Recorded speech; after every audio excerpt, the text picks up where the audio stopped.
Okay.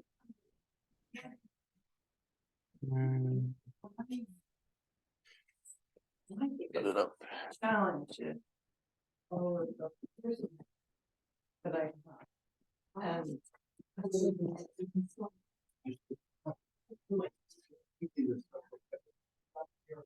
oh yeah.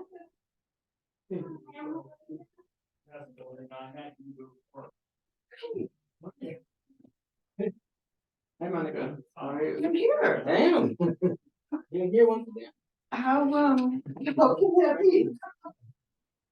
We have a break for the New Year. For It's Losang. still a long break. It's about a month. Yeah. Yeah. Yeah. Yeah. Cool. Actually, Losang is next Saturday, so we don't have any special plans, but we should at least, I don't know, make some butter tea and some cups. Try to do something. What is it? What is Losang? Yeah. Losang is the Tibetan New Year. It's like big, in Tibetan culture, there are no real holidays except, well, let's put it this way, there are no religious holidays. So, well, let's put it this way, there's religious holy days, but they're not celebrated like with parties. They're just religious, right? You just do dharma things. And the only like kind of party festival day is the New Year, and it's usually celebrated for 2 weeks long. And okay, very similar to the Chinese New Year. Probably, which I don't know about, but it seems like that's a big thing. Right? It is, right? Yeah, because With a lot of different traditions and foods. Right. So that's Saturday. That starts the first is Saturday. And it's a different calendar, but close to time. They're both lunar calendars. Yeah. Different. So yeah, we'll have to do something for the next festival. That will be the last time I'll be here. Then I'll leave, and then the next continuation we'll do like we have been doing with the TV and doing on Zoom. But we are actually really starting the search now. Oh, thanks. For Greens. hello. Monte. Nice to see you. And your name? I'm Blair. Blair. Okay. I know that you. I'm Losang. Losang Donyo. I've heard of you. Oh, wonderful. Is it okay? Very good. Oh, you brought your own.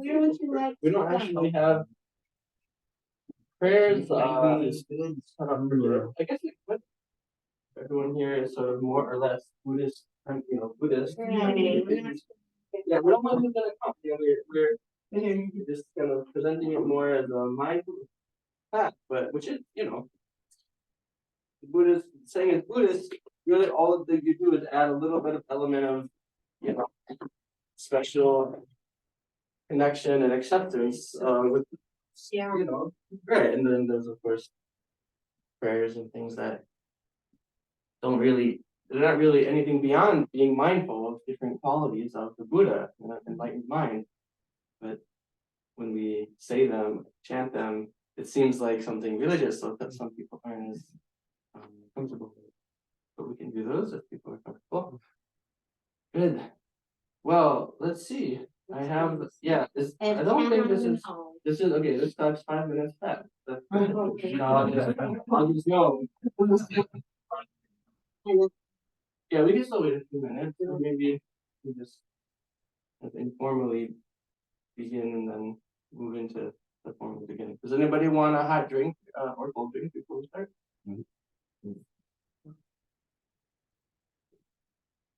Okay, and so Blair, where are you from? Scotland. Good. Yes, I am over on Brooklyn Turnpike. It's not Right at the end of Littlefield. We're just taking advantage of the opportunity to hear a Buddhist monk in Scotland, Connecticut. It's just kind of unusual. Yeah. There is a Theravada monk up in Wellington. Right. I don't know if you know him or not. Wellington, near Yukon, or yes, yes, I do. Yes, we're friends. I mean, we don't know each other very well, but we've met him before. Yeah, and he's very, very kind and wonderful. Seems like a wonderful teacher. I haven't actually been to like meditation teachings or classes, but Bowling is his name, Ajahn. Yes, Ajahn Bono. So He's a you go up there. Laotian monk. Yeah. I think he has probably now, I haven't been up there for a while, but I'm sure he has well over 30 rains retreats. Yeah. Uh, Oh yeah. Yeah, I think he said he ordained at 24, and he's I think about 60 now. He said. yeah. 60. So it's Yeah. it's very mature practitioner.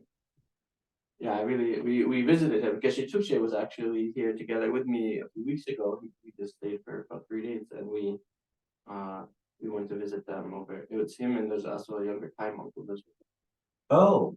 Yeah. What's his name? him. Welcome someone. Oh, yes. I forget. I'm sorry. I'm not that familiar with their Yeah. languages, so the names. Yeah. Just like you guys probably forget the Tibetan names. I'm more familiar with Tibetan names now, so. But I just don't remember. But yeah, his name was Ajahn Bulao, right? Bulao, I think. Bullion. Bulian.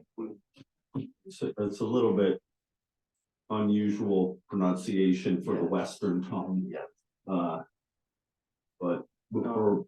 It's lovely. And there's also another one that's new, which I've been trying to get in touch with the monk who I think is a resident, although I haven't gotten any callback. And this Laotian teacher, this monk, said that he went there and there was no one there. I don't know if there's someone who lives there or if they just have the place, but on Route 6 in Andover, just the big road there on your way to 384, there's now a monastery or center or something. It's a Sri Lankan one. They have a website. Oh, no and all. kidding. No, yeah. Wow. So there's some presence of monks around. I don't know how much they're doing like regular classes or teachings, but they have something going on. There's a website that has photos of what they're doing. Hi there. How are you? And what's that called? I don't remember, but certainly if you look it up, I'm sure you can just look up Sri Lankan monastery Andover. Yeah. We can move this chair out, maybe. Oh, there's 2 chairs here, so there's 1 chair here, then I can sit in that chair. Maybe you can sit here. Yeah, and you can. And then there's a couple more chairs. Yeah, you can move it. I mean, since there's no one in the middle on the cushion. I was thinking. That's cool. Right. Oh.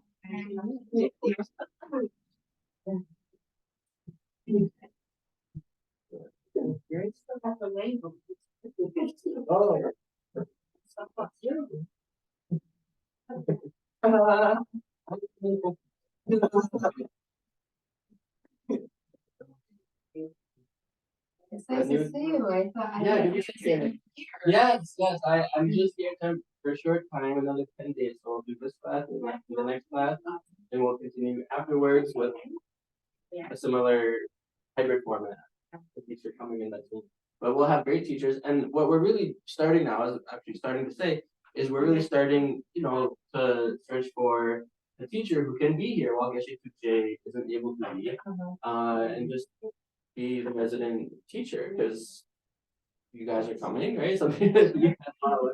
And it's just really there's something different about having the teacher here, really the person, give more personal items. And we all, I think, right? They're all the time we've been doing online, whatever activities, meetings, classes.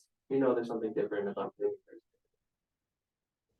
And that would be, also just help to, just connect with the community at large, right? Someone's like a good teacher, they can also teach meditation in, local spending in school, university, whatever, exercise, gyms, whatever it is. People want to learn meditation. Good morning. Yes, your name? Deborah. Deborah. Okay, nice to meet you. I'm Losang. She also attended last summer. Oh, Right? Oh, that's mine. Okay, well, you can do it. Oh, yeah. You might be trying to dance all night. Yeah, I did. I'm not checking it to see. Yeah. You there? And I think the audio, let's see.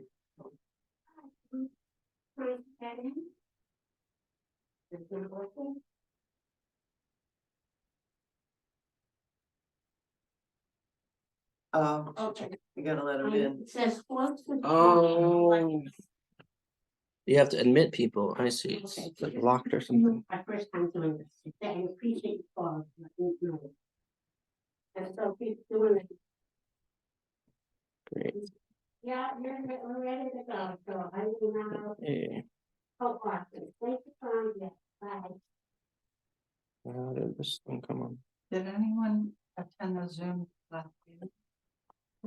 No. Just last minute. Yeah. That was our fault. Yeah. You know, I'm a little messy. I just woke up. Sorry. I didn't oh, just no wake up. I problem. was at another meeting. I haven't had time to get dressed yet. So Okay. Hi. No one Nice to can see you. Yeah, you're not- See you. you're Just hear you. you're facing a wall, so we're just. oh, all right. Good to know. Okay. Okay. So yeah, we're gonna start class and welcome by Zoom. And a little group of people here in person too. You know, it's and Linda's and thank you for coming. So I think now we are ready to begin. So thank you everybody. Yeah, if you have a phone, try to remember to turn the ringer off. Okay. So what we're doing today is an explanation of mindfulness and compassion and how those create happiness. Okay. So the first thing I want to do is actually ask, although we have a mix of new people and people who have been here before, but it doesn't hurt to ask again. What is your intention and desire for coming here? What do you want to learn or accomplish, if that's the word? What do you want out of learning this topic? Anyone like to start? Yeah, I'm here today. This is my first in person. As I told you guys, I've just been practicing by myself. My teachers have all been books. And I want to open up to people. It's hard to have compassion for others when you practice all by yourself. Some notes. Anyone else want to start? Not everyone has to, but. I'm here to. Should I go next? Or go Yes, down? you should. Take a break from the material world for an hour or so. I'm always just happy to be here and to listen to teachings and to kind of reinforce, what we've learned from Rinpoche and just continue to think about these topics, throughout our daily lives. So it's not just a, morning reading or meditation, like the more I can reinforce it, it seems like the better I do about having it in mind with everything that I do. So thank you for hosting. It's greatly appreciated. I'm here because I have a very strong desire to work with my minds better and to have more compassion for others and to control my anger and other things like that. I am here because I'd like to reconnect with my practice and make it a more constant part of my day to day. And I also thank you for offering this in our community. And I'm also here to reinforce and to I find that the more involved I am and the more, especially in the community of people, the more I get out of it. and can practice what we're taking in, but the more when I'm not, that also helps me when I'm not here to really be with my practice. Good opportunity. Okay. I think, deep down is, I've had a incredible life and I've attained a lot. And then at the end of the day, it's like, so what? And, really kind of finding more happiness. It's like, I'm certainly thankful. But it's just, that missing piece.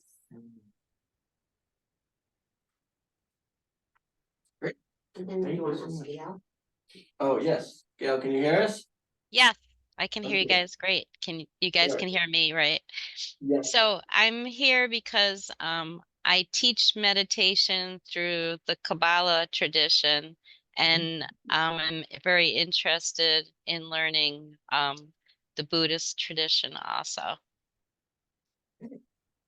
Awesome. Okay. What's the Kabbalah tradition? The Kabbalah is it's a Judeo-Christian mysticism, and it's primarily what it is that I teach is through the archangels.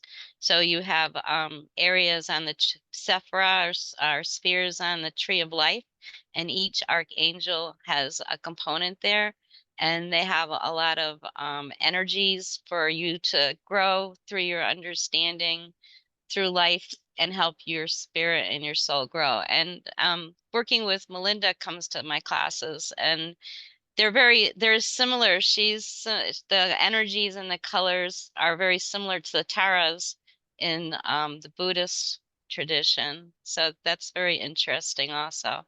So it kind of all meshes. And on the other side, it all meshes. So on this side, we have to go to classes and learn. Are you out at Yono in Wilmette? Are you a teacher No, I there? live in Middletown, which is why I'm not there because it takes me about an hour to drive up there. Mhm. Plus, I had another meeting this morning, so Yeah, however long it took you to get here, it's good you came and took this time, whether you're on Zoom, that you took this time out to learn something and to improve your state of mind. And we're going to be able to, I think, accomplish in part at least the goals, the wishes you guys have for being here. Slowly though. It takes time to develop all these qualities, and our minds are in a way it's fortunate, in a way it's unfortunate, but our minds are entities that are very habit based, right? Whatever we reinforce, that's what is going to become our basic go-to characteristic, or in other words, it becomes our nature. So, we could say that we could have an angry nature, a bad temper, That's not our deepest nature because it's not going to last forever. But if we really let ourselves just constantly act, feel, think in that way, perceive in that way, then that's going to become our go-to characteristic. Our personality becomes part of our personhood, right? I mean, not personhood, but just how we act and think. But luckily, for the same exact reason, if we familiarize our mind with the opposite of anger, which we usually call patience, but since anger includes so many different types of subtler distinctions of emotion, irritation, annoyance, frustration, those are all types of anger, right? So then likewise, the opposite, patience, includes things like calm, right? Resilience, forgiveness. Those are all kinds of patience. So we can develop those qualities. And through some effort, our mind becomes more familiar. They become our habit. They become our go-to characteristic, or in other words, our nature. But the deeper nature of mind, that's something that we'll get to a little bit later. So what we'll do today is we'll start by doing a little bit of an experiment it's always good to start with some practice to, first of all, just to calm down, because like Blair said, just we sometimes we need to just take a break from the material world, right? So just to calm down so that we can actually start to look inwards, right? Start to see what's going on in the mind, because we are habitually, again, part of our habit, not our nature, but habit. So drawn towards outer objects, right? Constantly. Our culture reinforces it to the extreme. Perhaps maybe the most extreme example of a culture doing that in world history. And for that reason, yeah, we need to create space so that we can just see what's happening in the mind. We don't look. And so that's one reason. Another reason is, to kind of give us a basis to talk about, right? What the topic is today. So we're talking about mindfulness of the mind. And so we want to sit for a little bit to get a feel for, okay, what might this be? What could we be? What could this thing, this entity, this mental quality of mindfulness, what could it be like? Okay, so we'll start with a few minutes, and then we'll go into more of a discussion and explanation about what we mean by mindfulness. Okay, and then do a little more practice, and then have a more open, dialogue or Q&A. Questions, we can do that. Okay, and we'll talk about compassion just a little bit today. That will come more in the coming weeks. Okay, but the first thing we want to do, so everyone can sit with your back straight. That's the main point when we talk about meditation posture, how to hold your body. In the Buddhist tradition, especially in the Tibetan Buddhist tradition, there's something called the 7-point pose of Varachana, which is the 7-point posture. The main point of the posture is to have your back straight, get your shoulders level, your head even, meaning not tilted, not tilted to the front, back, left or right, it's kind of centered and left resting evenly. And then let your body be comfortable but firm. And let your breath be natural. You don't need to take it, an extended breath. Just let it come in and out. And the first thing that we always want to do before beginning a practice, attending a teaching, listening to teaching, even reading a book, when it comes to something for our spiritual benefit, long-term benefit, is we want to generate a specific motivation. So make a clear intention in your mind that you want to do this action, this activity, whatever you feel like it is, whether it's a meditation practice, a learning, listening, all of the things involved, discussing. All of this we're doing in order to not just help ourselves right now, because why have such a short-term goal when we, our lives continue tomorrow? Today, yes, we can do something to give ourselves a little bit of pleasure, a little relief from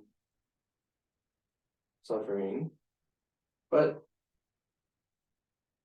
why make such a short-term goal when we can do something that will be of value in the long term? Again, it depends on our intention. The result that comes will be influenced by the intention we set for it, for the action that we do. So make the intention to have a long-term benefit beyond today.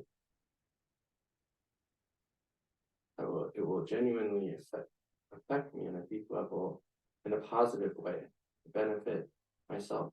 But then beyond myself is why just think of your own benefit when, well, it's like today is a short, limited time span. It's going to be over very soon. But likewise, myself as an individual person, I'm a very small, limited person. I'm not even more than one, whereas other beings are infinite. So make the motivation to be able to benefit other living beings, other people. So that, again, the intention we come to an action with is influencing the result that that action will bring.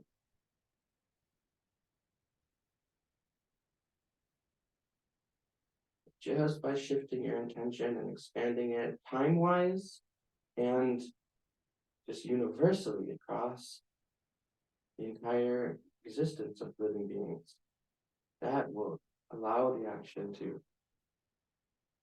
continuously bring about good results and really push you towards this direction of having more capacity to help others.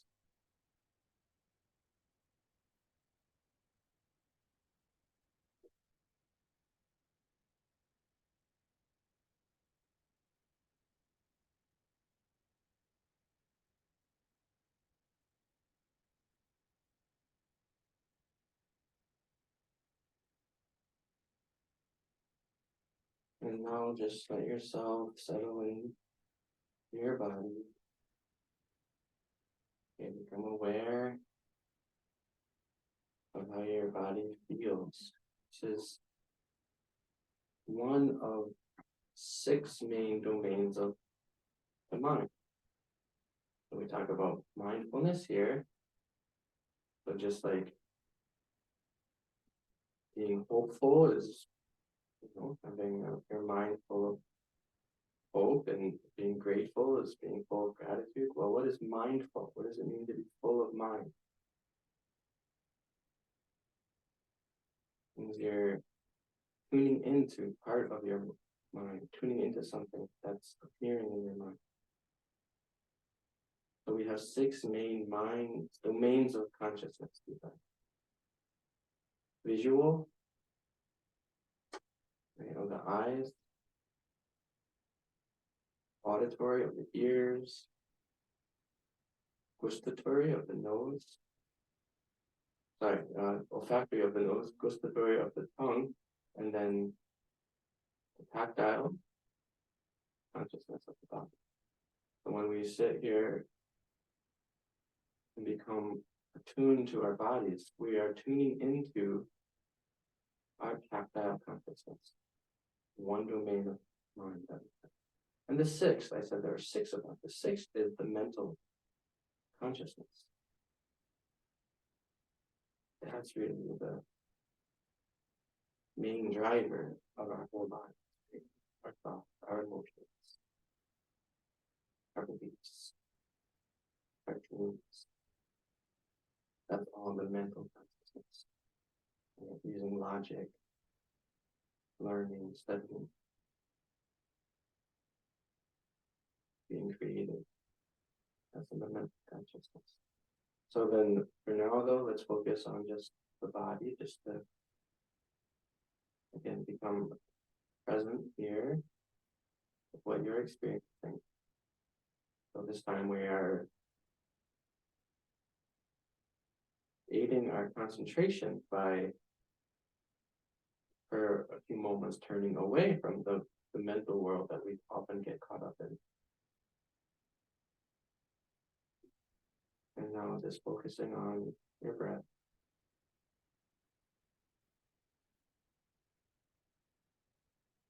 As it comes in, as it goes out.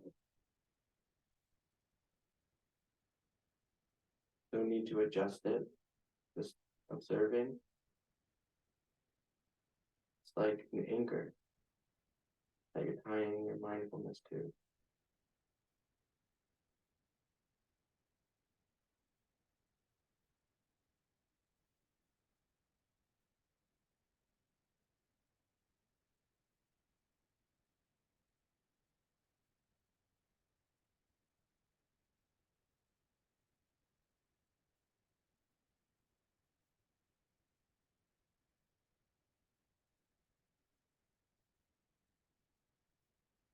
And so when your mind begins to wander, so this can be towards any kind of object.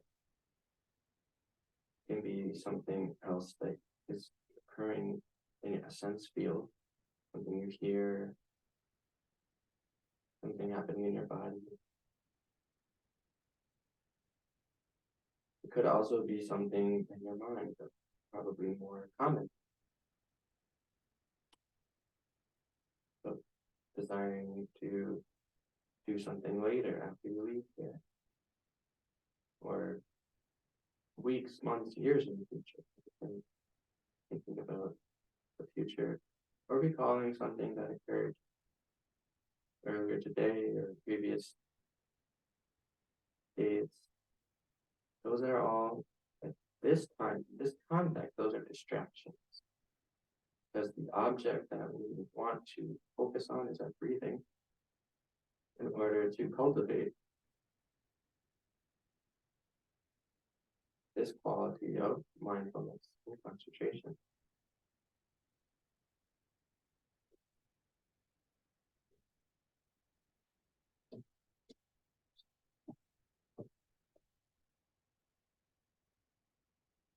So whenever those distractions come, there's some other quality that we need in order to notice it, see it happening. That is the quality called meta-awareness. Meta-awareness.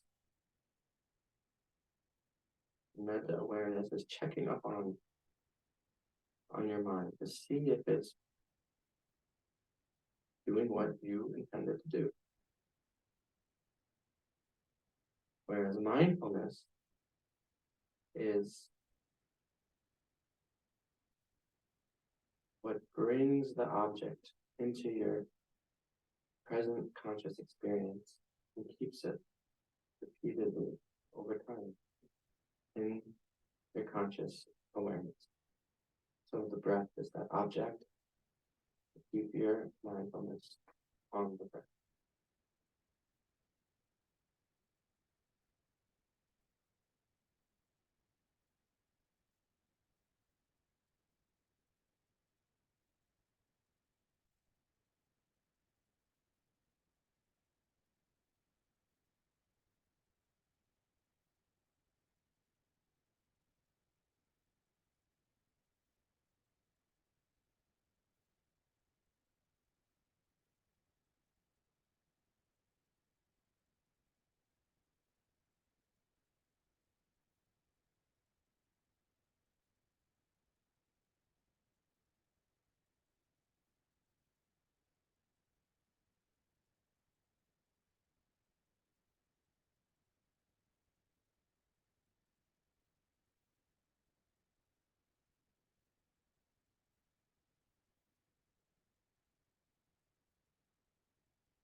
Now I'll just say a few words.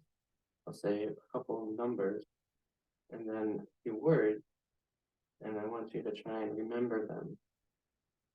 This is just a little bit of an experiment in trying to understand how mindfulness works. Okay, so 1776.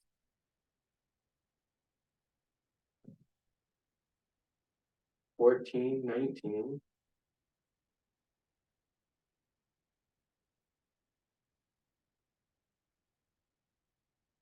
Shovel.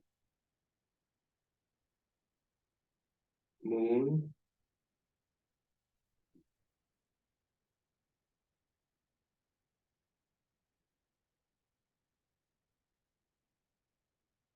Chalk.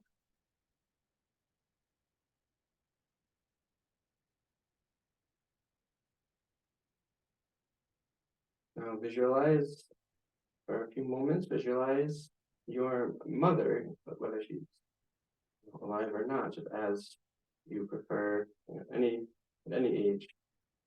Not important to visualize her in some part of her life that you remember. Okay, and I'll hold that image in mind of your mother.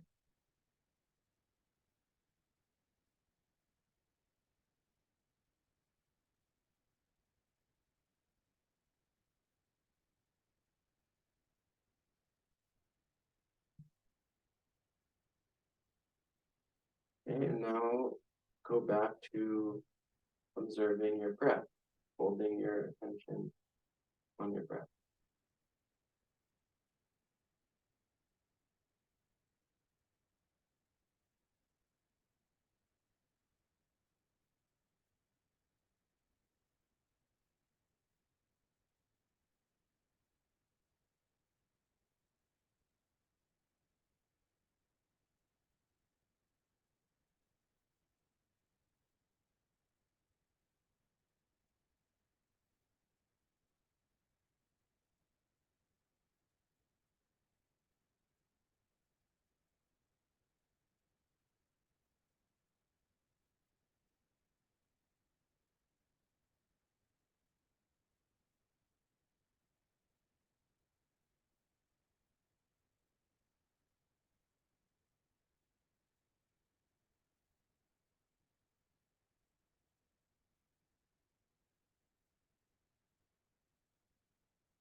Okay, open your eyes. Okay, very good. So you did a 2 minutes of meditation there. Now, let me ask. So we had a little task in the middle of that, just a bit of an experiment. But I want to ask, can anyone remember? Let me first ask, can anyone not remember the two numbers I said? Does everyone remember both of them? Okay, so what were the two numbers? 76. Good, okay. And then the word, does anyone remember or anyone not remember? I'm not sure what the word was, but it sounded Oh, something like Job. I don't know if that's oh, the last word. yeah, Job, meme, and taught or something like that. Oh, sorry. Okay. This one. It was shovel, shovel. Oh, is shovel? I couldn't. All I heard was shove. I don't know. Yeah. I don't know. Shovel, moon, and chalk. CHAL. Moon and chalk. Okay. Okay, but you got the sounds. That's all I heard were the sounds, not the words. Okay. And then when you visualize your mother, just ask, can you see what color hair does she have? Is there Reddish. reddish hair? Whatever it is, you see the hair color. Mm-hmm. Cool. Interesting, right? So now my question is, after we did that task and then we went back to focusing on the breath, was your mind focused on the breath 100%, or were those numbers and words coming to mind? At first, the numbers and words, and then I said, what the heck, and I let those go and just focused on the breath. Okay, cool. Okay, so what is the point of that? Well, so let's start discussing what mindfulness is. Okay, so the basic point of that was to illustrate how, well, and for one, what mindfulness is, and we'll define it, but then also how easy it is to, well, like Gail said, you can let a separate task distract you, right? Trying to be mindful of multiple things at once means that you're not able to stay concentrated on one item, one object. But then you were able to let that go because you were following the instruction. So that's good. So what is mindfulness? So does anyone have any idea? Does someone want to share an idea of what you think mindfulness is? I will say I pursued this very difficult question for a long time. And the one satisfactory definition that I found is mindfulness is remembering what you're supposed to be doing. Nice. Remembering what you're supposed to be doing. So that's quite, yeah, I would say that's a fair definition that covers a lot of what, well, I should say the sort of technical definition given in the Abhidharma literature. It covers basically the components of that definition. It's worded different. So first of all, to understand mindfulness, we also need to understand a bit about the mind. We're not going to go that deep into that. And actually, we're not going to go into the mind right now at all, but we'll get back to it later in a few minutes. So first, mind. But then when we talk about mind, before we even find that, we can still just recognize, like I said before, there are these 6 domains of mind, right? Here we can say consciousness, mind, awareness. Those are equivalent or interchangeable terms. So consciousness is mind, whatever is consciousness is also mind, whatever is mind is also consciousness. Fine. Just different terms. So we have 6 domains of this mind. They're really different domains because they arise from different causes and they engage with different objects, right? Your visual consciousness, when you look around the room and you see people's faces, colors and shapes, all the objects, right, that come into our visual consciousness, they come in from what causes? From the causes of, well, there has to be an actual object that's there. You know, there's nothing obstructing your eye and, you know, nothing obstructing between your eye and the object. And then there has to be, of course, the presence of light. That's part of the object. That's included here in the description of the object. Okay. That's called the object condition, the object condition. There are 3 conditions. That's the first. Then we also need a condition within our body, right? A working sensory system of visual perception. Okay, our eyes, brain. That's called the sometimes it's got various different terms that we use in English, you know, depending on the translation, but we can basically call that the empowering condition. That's the most common word used, empowering. Like gives you the power to access the domain of visual object. Right? Someone who's blind, their eyes don't function, they don't have that power, right? But they don't have the empowering condition for visual consciousness.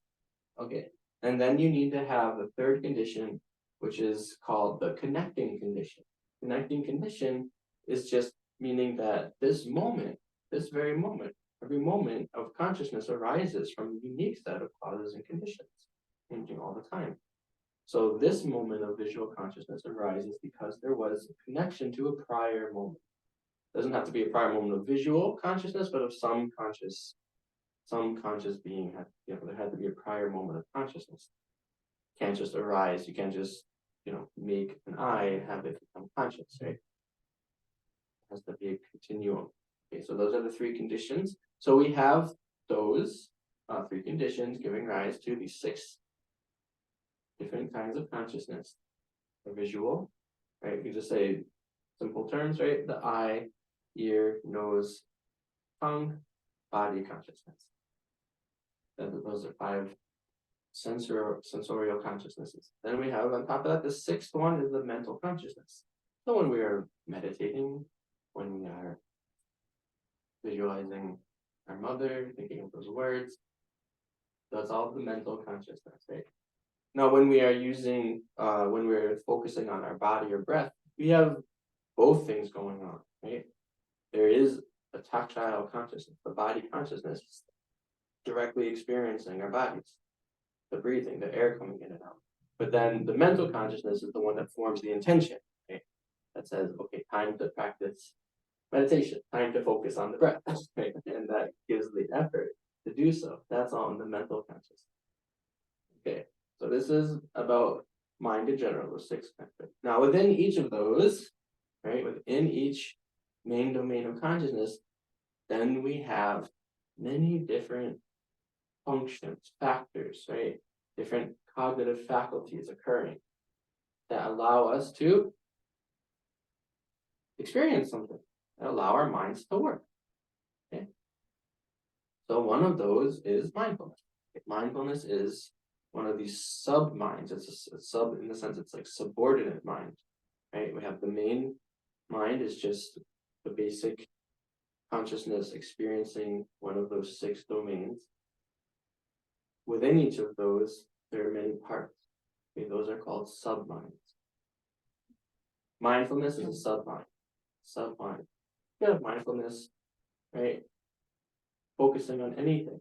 It's a cognitive faculty. Mindfulness is sometimes defined as, right, some kind of like present awareness that's non-judgmental present awareness, something like that. Okay, but like the definition Blair gave, that actually covers it a little better because he said remembering what you're supposed to Remembering what you're supposed to be doing. Okay, so they're remembering something, right? What you're supposed to be doing. Well, that is now you've brought it into relation with your motivation, your intention. What are you supposed to be doing? Well, depends on what you want, what you decided to do. Right? When you're sitting watching your breath, you're supposed to be breathing. When you're, exercising on the treadmill, you're supposed to be running. When you're taking care of your children, you're supposed to be, right, whatever, hugging your kids, feeding them, making food for them. Depends on what you're doing, right? So when you are someone who's, and I'll take the question just after this one sentence. When you're someone who's made a decision to live ethically, to not harm others, right? In the Buddhist tradition, we have a common practice of taking the 5 lay precepts, or sometimes it's called the lay vow. It's a decision to make a lifelong commitment to a certain set of ethical acts, a way of living so that you do not kill others, do not take life, do not take what hasn't been given, not stealing, do not engage in lying, not engage in sexual misconduct, and then not to take intoxicants, alcohol. So when you have made that decision, now you have this ethical commitment, this vow. What you're supposed to be doing? Not killing, not stealing. So that becomes the object of your mind. When you're remembering, go somewhere and you say, I don't know, when you have a desire to steal, hopefully not often, but it's something you want, it's like, I just take it, Of course, depending on many circumstances, that thought may come more or less. There are people for whom it comes quite often, I'm sure, right? But even killing is maybe easier because even though we don't often think of killing humans, how often do we think of killing insects, right? So the spider, the wasp, the fly, the mosquito. Wait, remember what am I supposed to be doing? Not taking one, not killing, not running. So that's mindfulness of your ethical commitments, right? You can have mindfulness of any object, anything that you decided that you wanted to, do. That becomes what you're remembering when you're supposed to be doing it, right? What are you're remembering what you're supposed to be doing based on what you decided to do, right? Okay, so then I'll give the other definition from the traditional literature, but do you have a question? I was just Comment. gonna add that my interpretation of mindfulness is being present with what you're doing Being present. and incorporating the elements that you just shared. Yeah. Those 5 or 6. Right. Uh, Right. So that's washing dishes. So I'll clarify all this and how it works. So in general, mindfulness that's one way of looking at mindfulness, being present with what you're doing. But what we mean in the more fundamental meaning of mindfulness is something that's almost like another layer down of just something more fundamental, more basic, as a part of our mind. What you're talking about is the practice. So what we have to do is distinguish between mindfulness as a cognitive faculty, a mental faculty, and mindfulness as a practice. Okay. Those are two different things. That's a strong clarification. Yeah. So those are two different things. Mindfulness as a practice is strengthening the mental faculty, but the mental faculty itself is everywhere. I mean, that's why we did the exercise, just thinking of those numbers, right? 1776, 1419, those words. Thinking of your mother, right? We're applying mindfulness there. Now, my thought was maybe you would remember 1776, but not the other number. You all have good memories, so you did. But why would it make more sense? I mean, why would it be easy to remember 1776? Historical numbers. Because we're American citizens. We know roughly the history of America. That's something that we've heard before, learned before. It's a number we're familiar with. 1419. Is anyone familiar with that number? Yes. That's one line, it's that book. Nirvana. Yes. Good. Okay, so you're familiar with Buddhist history, Tibetan history, more specifically Tibetan history, but maybe no one else knew that. Also, the year of the founding of my monastery, their monastery, 1419. So, so that, if you're, maybe if I gave a longer list of unfamiliar numbers, it would have been harder to remember. But the point here is to show how, even though no one would talk about, or you probably haven't heard people talk about, going to history class and hearing your teacher spout off, 1776, 1776, July 4th, independence, the Declaration of Independence, all this, Revolutionary War. You hear all this stuff. No one talked about that as a practice of mindfulness, but what happened? Well, we heard it, our minds registered it, we heard it again, again, again, it becomes something familiar. And so now it's sort of deeply just ingrained in us, right? It's easy to bring it up, it's easy to bring it to mind. Okay. Now, when you're focused on your breath, what you're doing there is now you're applying mindfulness moment by moment, right? As something is actively occurring now. But in a way, it's very similar, right? It's a similar faculty occurring. When you learn the date 1776, the first time you heard it, you had no idea, right? Something completely new. So you have to apply some attention, some mindfulness. You heard it again. If you ever had to take a test and write it out, maybe you have to keep it in mind, bring it to mind again and again, so that it stays with you, right? So that you don't get distracted with something else. Now, learning so it's a little bit of a different application, right? Different kind of object. So there's 4 main applications of mindfulness that the Buddha taught. But what I'm trying to emphasize is that those sometimes in some explanations of mindfulness or some places where you'll go to learn mindfulness, it's almost like the applications of mindfulness are the only things that are described, whereas just the meaning of the mental faculty itself is sort of left out.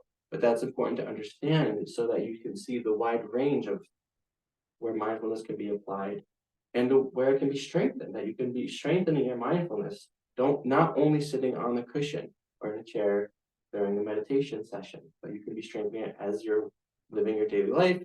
You see that, that bug on the floor, and you recall, you remember, no, I'm not supposed to think like, right? So that's a way of practicing mindfulness as well. Now, what is the definition? I haven't given it yet. Okay, so the definition of mindfulness is it's the subordinate mind, the sub-mind, which has the function of bringing a familiar object into your conscious experience repeatedly, again and again. Okay, I'll say it again. So it's the sub-mind, which has the function of bringing an object, familiar object. It's a sub-mind that has the function of bringing a familiar object into your conscious experience. Again and again, repeatedly. So we did that when we learned the year 1776. We did that when we learned the times table, right? What's 5 times 5? No one has it doesn't take a split second to bring that up, right?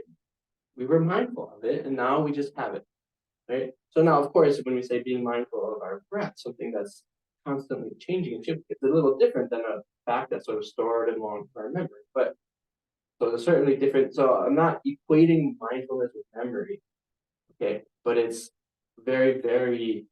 It's a necessary part of memory, right? Necessary part of memory. So that's why the phrasing that Blair gave actually is quite nice, because it includes that aspect of remembering, right? Remembering something. But when we're remembering something that's, the fact that 5 times 5 equals 25 doesn't change, right? It's not going to change if the universe gets destroyed. It was like that before our universe was, the Big Bang, or however our universe came to be. But our breath is impermanent, constantly shifting, right? Our bodies are impermanent, constantly shifting. So when we're mindful of those things, it's a little bit of a different thing going on. So that's why we really have to train ourselves to focus on one object. But then also when we do meditation, the breath is not the only object, right? for really developing our mind. Again, our minds have many different faculties, many different qualities, many different positive emotions as well as negative emotions. Like patience, we talked about positive emotion, anger, and negative emotion. So if we want to practice something like patience, well, when we meditate on that, what are we mindful of? Just ask this as a question to think about. If you can answer, if someone wants to try and answer, or just think about it. What are you mindful of when you're meditating on patience? Something like forgiveness, one of the different types of patience. I mean, I'll ask first. Are you trying to be mindful of your breathing at that time? No, you're not. You're when you really develop deep meditation. Now, there's something called jhana. Has anyone heard that term? Jhana. It's actually the word Zen is the same word. It's just the Japanese. It just transformed. Just like we're probably pronouncing all the Indian Sanskrit words wrong, but it's like the Japanese did too. So the word jhana in Pali is jhana in Sanskrit, jhana. Then when it went to China, they called it Tang. Then in Japan, Zen. Okay, so, but it's the same word, jhana. So what is it?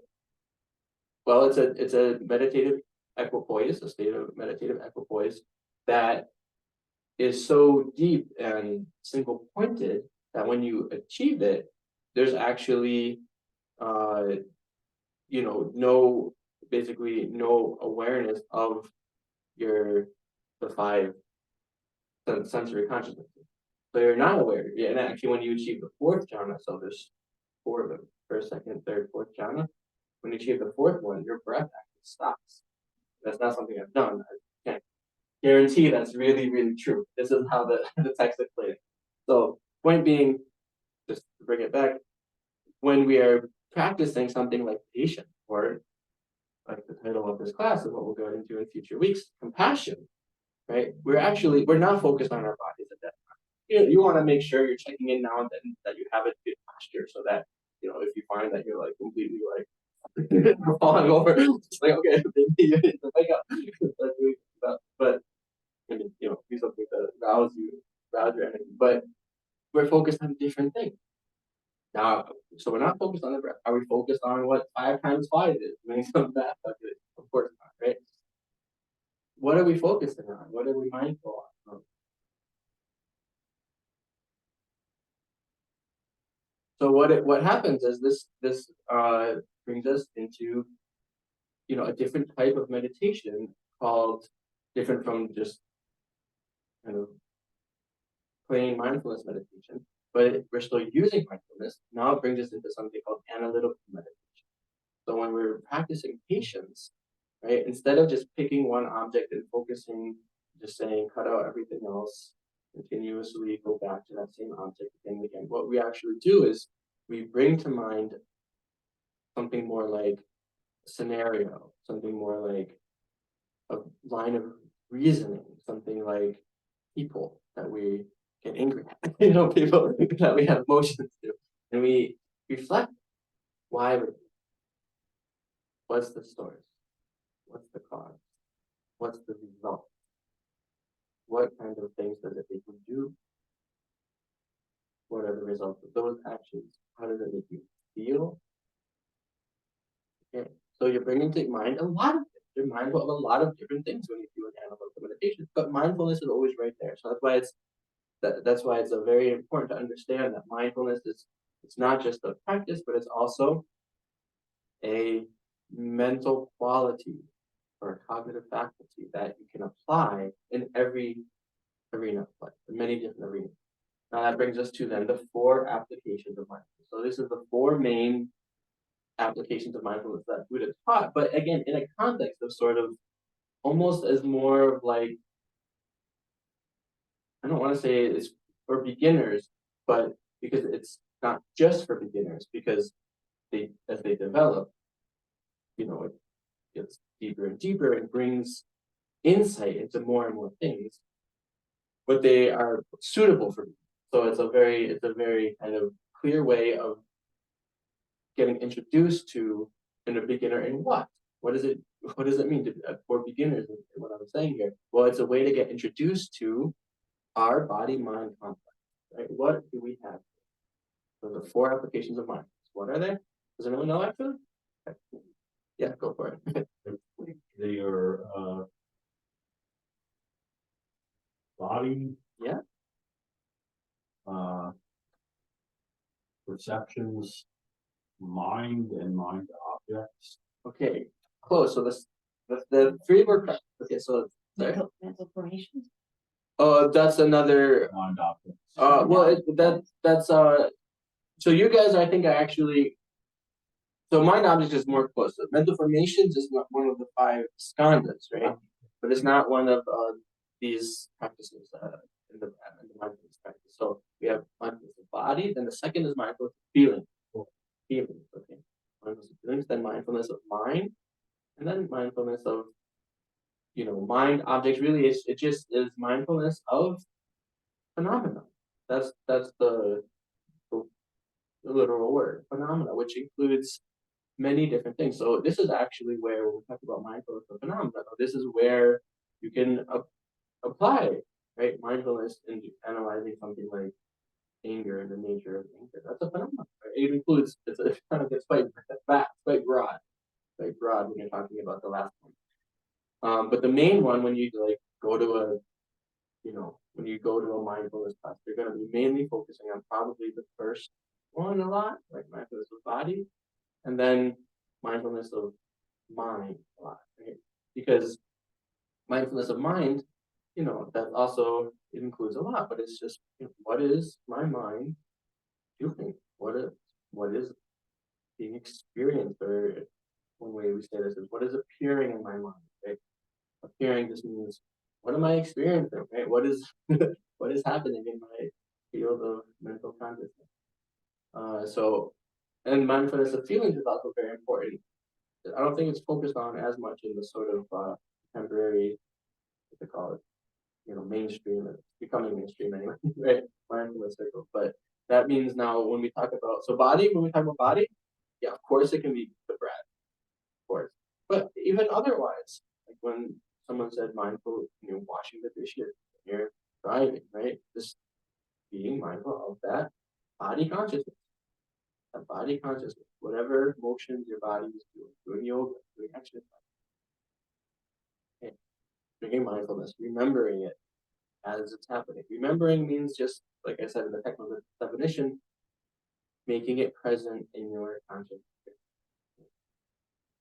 So that's related to. So there are other mental factors that are very closely related, right? Attention. Excuse me, what was the fourth one? You have body, Phenomena. perceptions, mind, and Well, what? it's body, feelings. Second Feeling. one is feelings. Okay. Then mind. Yeah. Then mind. Okay. And phenomena. Phenomena Phenomena is the just means, fourth one. yeah, phenomena means Oh, whatever exists is it's a phenomenon. Whatever okay. things, existence, existent things, phenomena. Yeah. Now when we Okay. say mind, yeah, uh, yeah. So mind objects. So the reason I'm just saying phenomena, mind objects is an okay way to say it too. It's just to recognize that, well, everything is a mind object. That's the point. Anything you can think of is a mind object. Right? Because the mental, it's like we talk about the domains of consciousness again. Visual consciousness only has access to colors and shapes, nothing else, right? Colors and shapes, light, you can say, but that's color, right? Auditory consciousness only has access to sound. Mental consciousness, on the other hand, has access to everything that exists and even things that don't exist. Right? Mental consciousness can take to mind anything, right? You can experience, right? A flying pig, anything anything that you can verbalize, you can conceptualize. That's appearing in your mind, an object of mind. Okay. So these four. So the body focus, yeah, you're mindful of your body. Then feelings, you're mindful of just the basic affect tone. That's what we really want to get from this. Feelings doesn't refer to emotions. It just means, is this a pleasant experience? Is this an unpleasant experience? Or is it something neutral, just kind of in the middle, just there? So that's what when we're mindful of feelings, that's what we're paying a special attention to. Okay. Look at attention is there. Concentration is also there, right? Those are three different things. They work together. Mindfulness is said to be the basis of concentration. Say mindfulness is the basis of concentration. So we want to focus on something single pointedly and develop our concentration. The mindfulness, right, is sort of, again, what's sort of bringing it into our present experience, bringing it to conscious experience. And then concentration keeps that continuity, right? Concentration over time keeps a continuity of the object staying in mind so that we don't lose it. Okay. Then there's a lot of other faculties that are related or that are functioning simultaneously, but those are sort of the most important. So feelings, mindfulness of mind, this means, yeah, we haven't done it yet, but we'll get to it and we can really pay attention to what's happening in our mind, in our consciousness, whatever thoughts, images, emotions, and whatever experiences arise.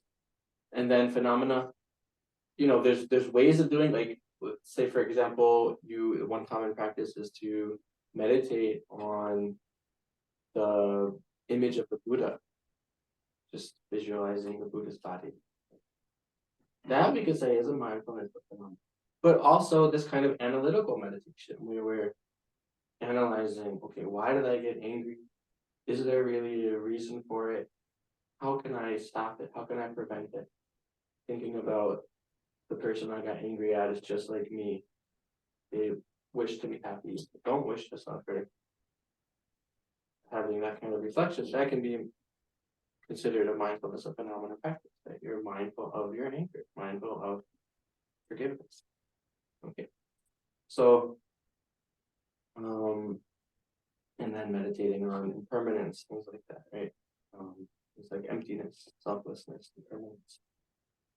Okay, so why? So we're okay, we're doing good. Just another minute, and then we'll have a discussion.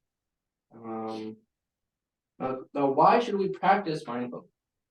Why should we practice mindfulness? What is its value? So we are last topic. Yes. Oh, I was gonna ask you if that it was being rhetorical or asking us a question.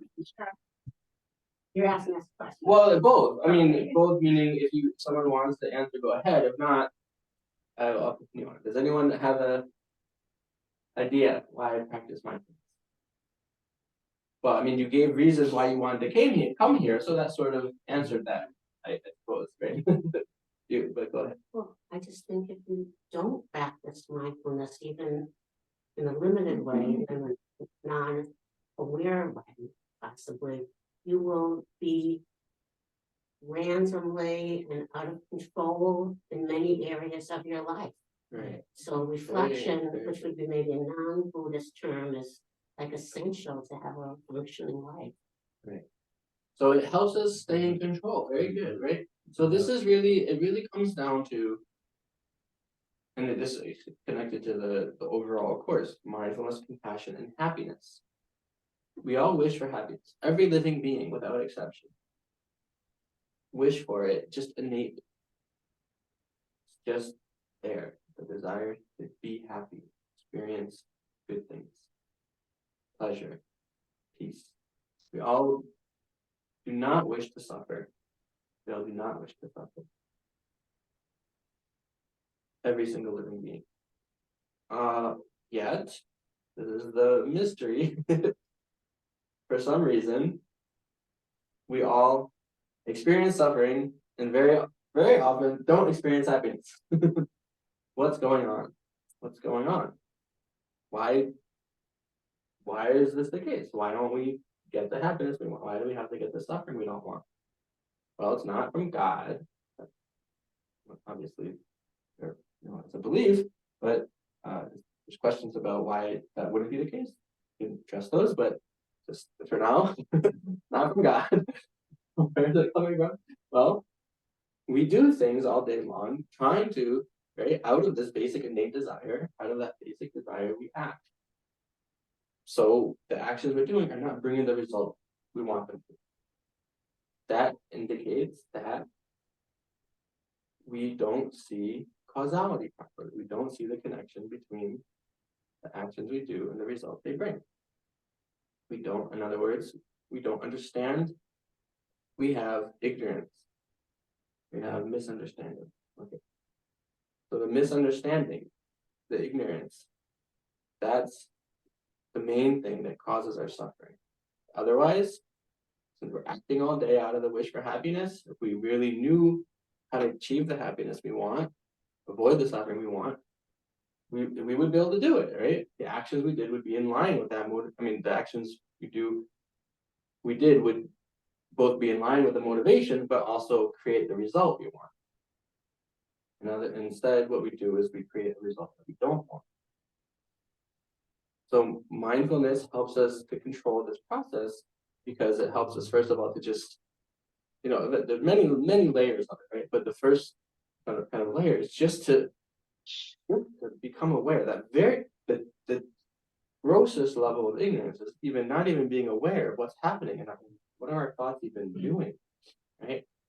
Now again, thoughts are also actions. When I said we act all day long, our thoughts are our actions, they're mental actions, right? It's not just actions of the body and actions of speech. Words are also actions of speech, physical actions, and then our mind is acting. Our thoughts, our intentions, those are actions, karma, action. Okay. So those, right, we have to become aware of them even. If we're going to change them, if we're going to start trying to, sift through the thousands and hundreds of thousands and millions of thoughts we have and actions we do throughout a lifetime and figuring out, well, which ones are really creating happiness and which ones are really creating suffering, we have to first become aware of them, right? Okay, so That's part of this. And when we're talking about, again, the applications of mindfulness, these four main practices, right? Okay. And then part of it is just that, well, part of what creates our suffering is, okay, just having these strong negative emotions. So when we do something like mindfulness of the body, focusing on our breathing, that simply increases our concentration. It's a state of mind that is free from those, again, the grossest, coarsest levels of negative emotion. And as long as we're focused on the breath, anger is not, right? Greed is not there. They don't coexist. Okay. Now, there's still like what we call the seeds, right? There's still, in our, stream of consciousness, there's still potential for those things to arise. So we need to do more. So this brings us then to mindfulness of phenomena, the last of the four applications, where we're really analyzing things on a more, you could say, in a more philosophical way, or in a more kind of really trying to get at what is reality, right? And once we do that, and then we see, well, actually, in reality, there's no basis for anger at all. There's no basis for greed, for this kind of craving, clinging desire. There's no basis for it in reality at all.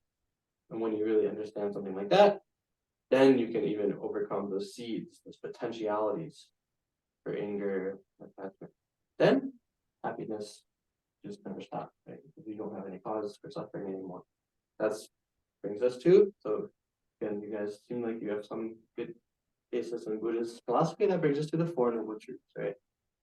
Suffering, truth of the origin of suffering, truth of the cessation of suffering, and the truth of the path. Okay, so it's to achieve happiness, what we want, and compassion. So mindfulness is an essential mental faculty in order to do that, in order to achieve the happiness we want. Mindfulness is just essential for many reasons. So I just mentioned a couple of them. There are more reasons. Compassion, likewise. Why? Simply put, our reality is we depend on others. We depend on other people. Okay? We depend on other people for our food, our house, our whatever activities we enjoy doing, for learning. It's like the biggest one. We depend on others to learn about these spiritual practices, to learn about our own minds, to learn about whatever skills we develop throughout, in our life that helps us achieve whatever ends, in a sort of limited or more material way too. But either way, it's all due to others being essentially having some kind of kindness towards us. Now, we're not looking at their motivation or intention when we say it's kindness, just the fact that they benefited us. So that's true. That's reality. Fact. Now, because of that, and then we also relate to others. We relate to others. They've done things that benefit us or continue to do so. When we relate to them, from our side, we relate to them not caring about their needs, being self-centered, not caring if they are happy, if they suffer or not. Then we are not really, again, sort of participating in that relationship of receiving kindness, of having people benefit us, but then we sort of cut it off. In other words, we are cutting ourselves off from the reality of our interdependence if we act with a kind of self-centered attitude. So compassion, it's really, this is again, just one reason why compassion is valuable. It's really bringing us into the reality of our interdependence. It's matching that reality. Okay. Now, another reason is it just psychologically, internally, it just brings peace of mind, self-confidence, courage.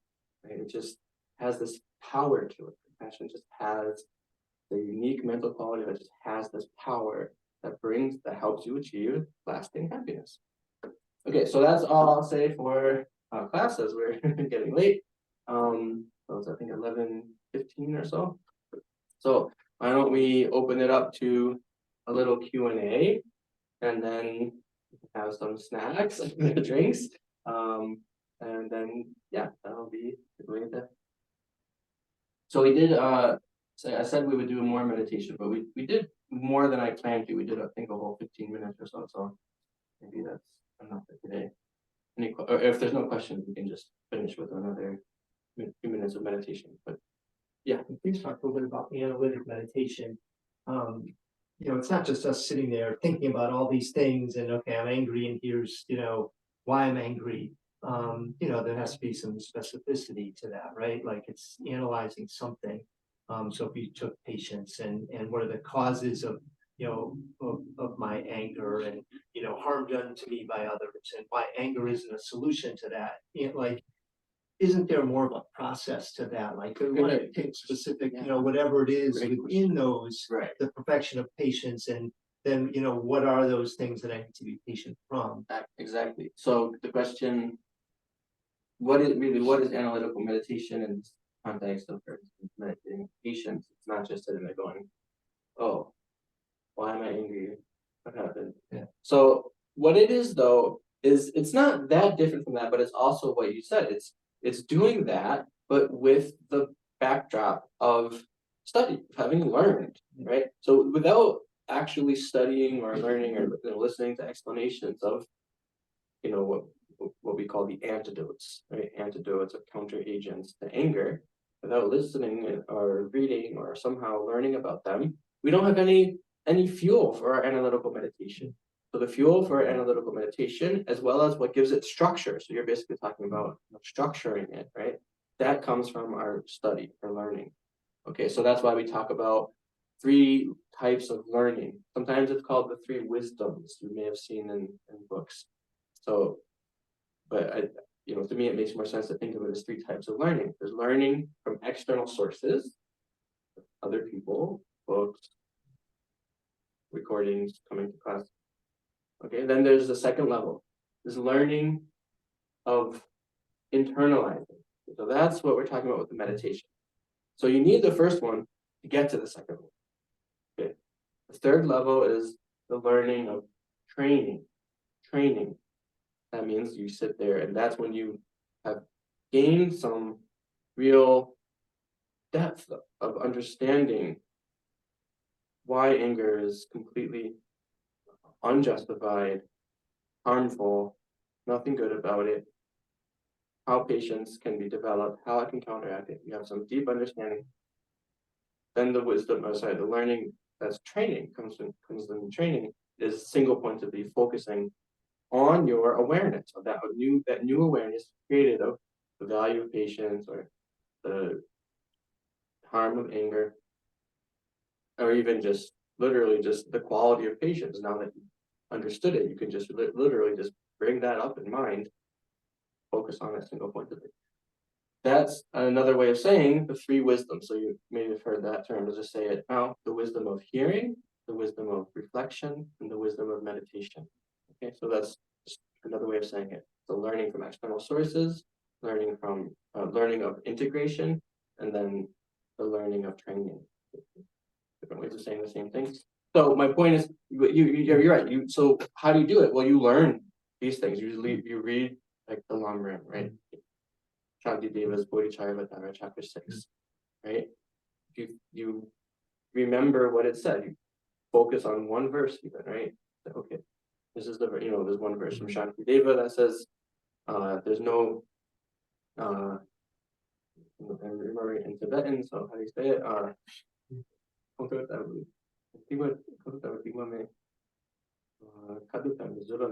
So there's no negativity as bad as anger.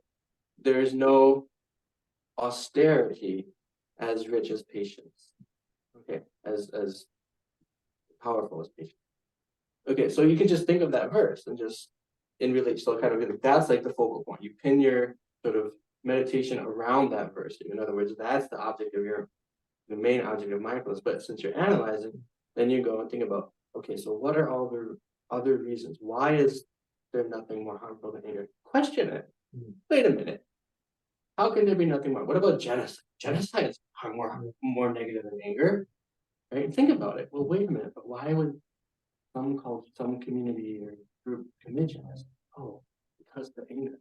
caused by anger. You know, you could think about how anger is causing so much harm in the world, right? And then think about why patience is considered an austerity. You know, austerity means like in other traditions, people do austerities in all sorts of ways, usually related to kind of suppressing physical, we call it, things that challenge your physical body, not eating for long periods of time, stay, etc. Yeah. Yeah, so you think about it. So you could just thinking about that verse, like pinning like the main meditation around that verse, and then going around it in different ways, trying to understand it. Why it's true, whether it's true or not. Well, definitely analyze. It doesn't mean really means to analyze. Analytical meditation doesn't mean just to accept it and just that's the difference. If you just heard the verse and just like repeated it over and over, the Buddha said that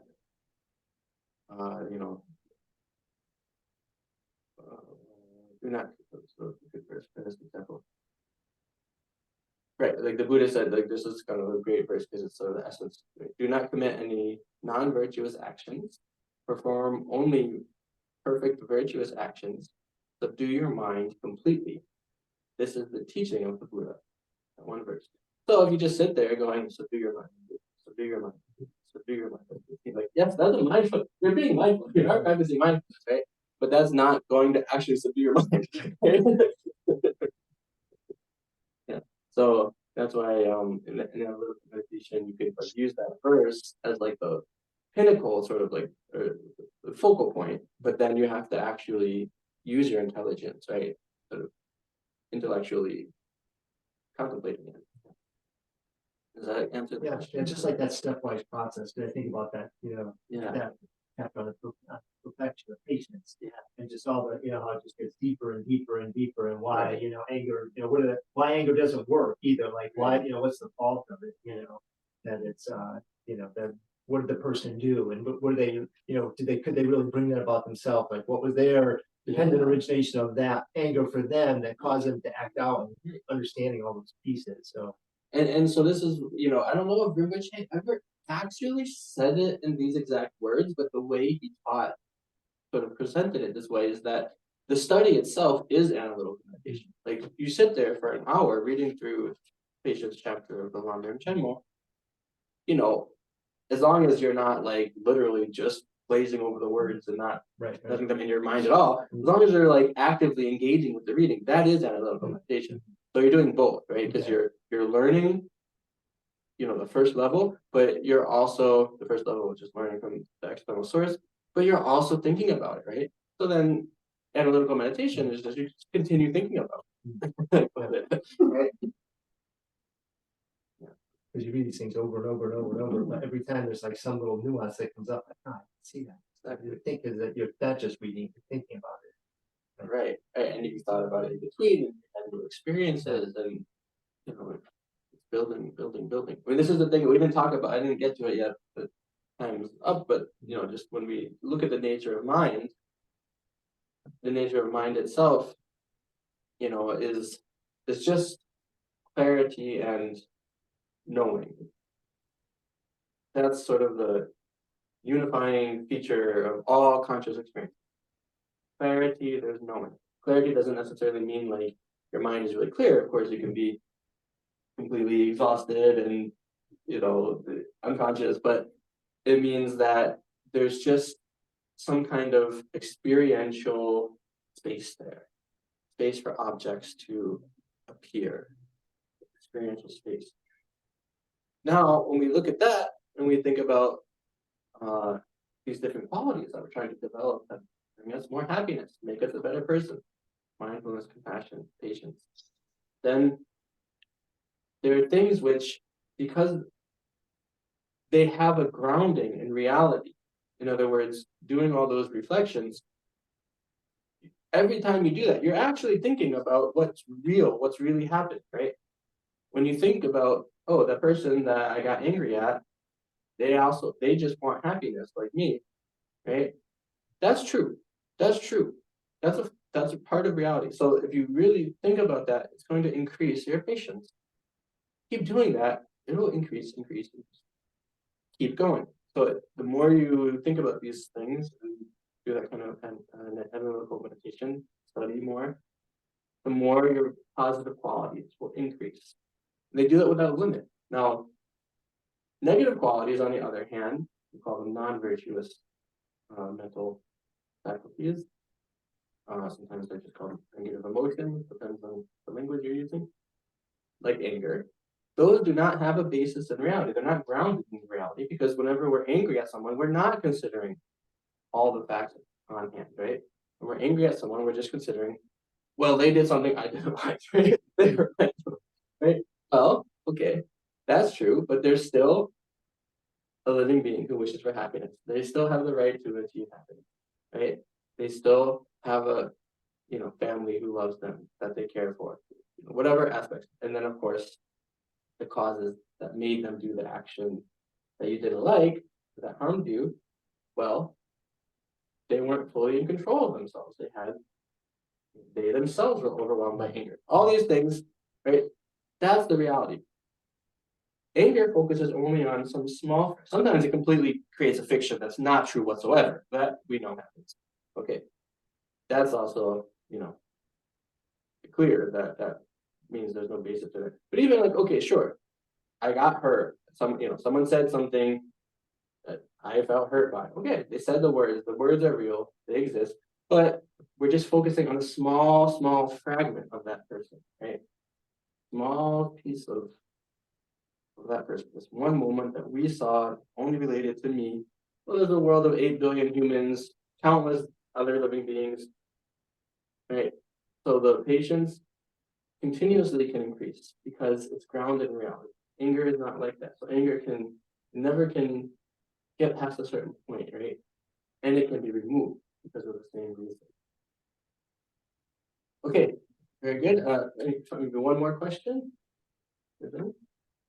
Okay, if not, then what we'll do? Sure, go ahead. So yesterday, I think, and just I don't know if it was, so he listed the Four Noble Truths as suffering, the cause of suffering. Then he listed the path Yeah, before cessation. before cessation. Is that just enough for some people do it that way? Well, maybe we should get maybe Because that usually question it's not really that related. way. I know, that's true. It's So- not related to So what I'll just say really, we're talking about. I mean, it's obvious, Yeah. but just really briefly, because you guys like you know the Four Noble Truths. So good. So there are two ways of describing the Four Noble Truths, or laying them out. So the Buddha describes them in relation to another. So they're in opposite causal order, right? The results listed first, then suffering is the result of true origin. Right? True suffering is the result of true origin, and the achievement of true paths is the result. The achievement of true cessations is the result of the true path. Okay? Why would you do that? Why not list the cause first and then the result? Well, this is in relation to sort of again the internalization or the practice of them.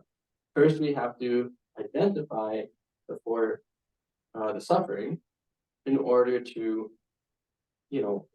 seek out what was its cause. We have to first diagnose, in other words, right? So that's the analogy even used in the text, like making a diagnosis of an illness, right? Then you seek out, or I guess the first step is prognosis, right? Just what is the problem, right? Prognosis, right? Then you have to diagnose and find out, well, what did it come from? So first you understand the symptoms, right? What's going on? Then you look for what caused it. Then you try to figure out, okay, well, is it possible to heal? Right? Is it possible to heal? So you see that there's possibility for cessation. Once you see the possibility for cessation, then you say, okay, now how are we going to treat it, right? To the treatment. So that's the true path. So it's listed in the order because that's sort of again, kind of practically speaking, how you gain an understanding of them. But you can list it in the causal order as well. That's another logical way of doing it, right? Just causally. So he mixed them, it sounds like, but that's fine. Yeah. Okay, very good. So thank you all. Let's just do what we do at the end of a session is a dedication. Again, since everyone here seems like you would be happy to do so, let's do it together. Okay, so we'll recite this last page of this handout. So you know, turn to that page. Oh, let's just pass them.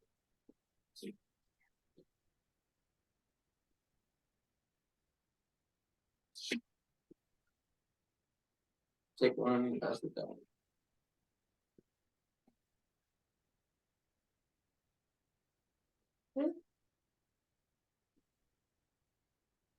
The last page is from the, I mentioned the text, the Bodhisattva Charyavatara, The Way of the Bodhisattva by Shantideva.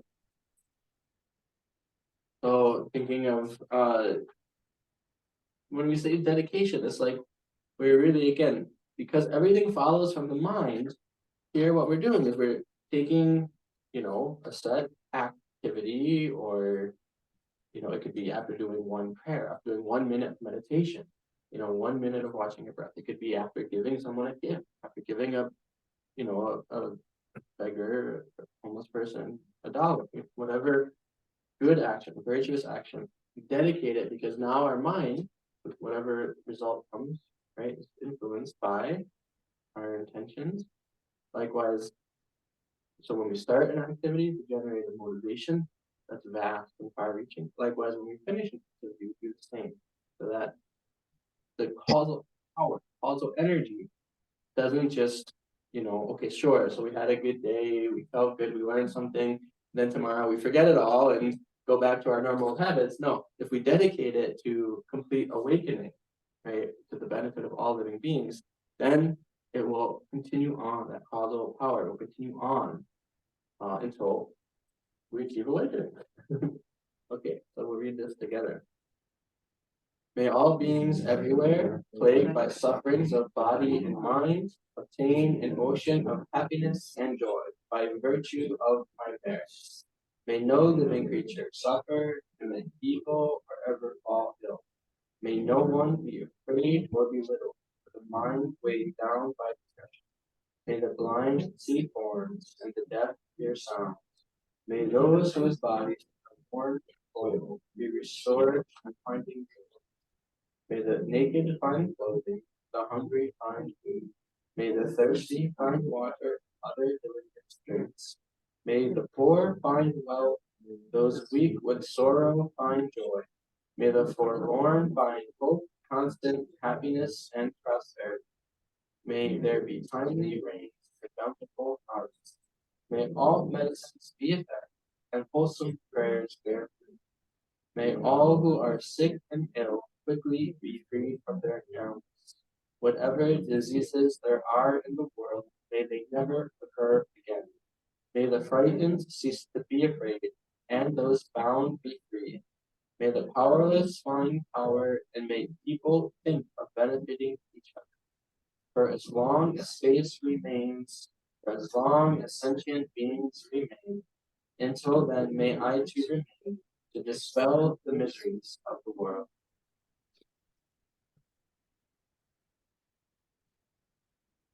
Okay, thank you, everybody. So, Gail, sorry we didn't have the handout for you.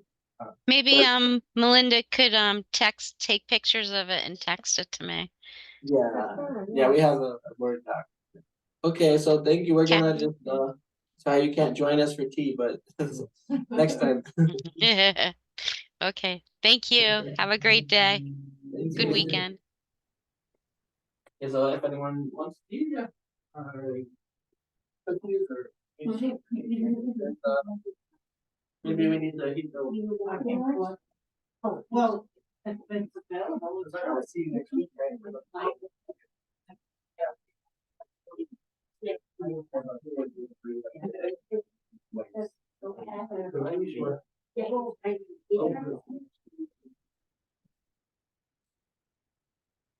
the light, so let me just, oh, wait a second.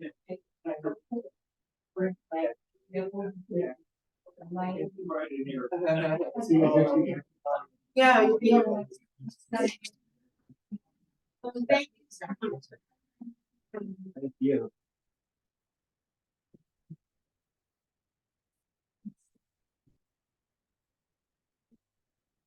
Okay, yeah. Okay, turn this off. I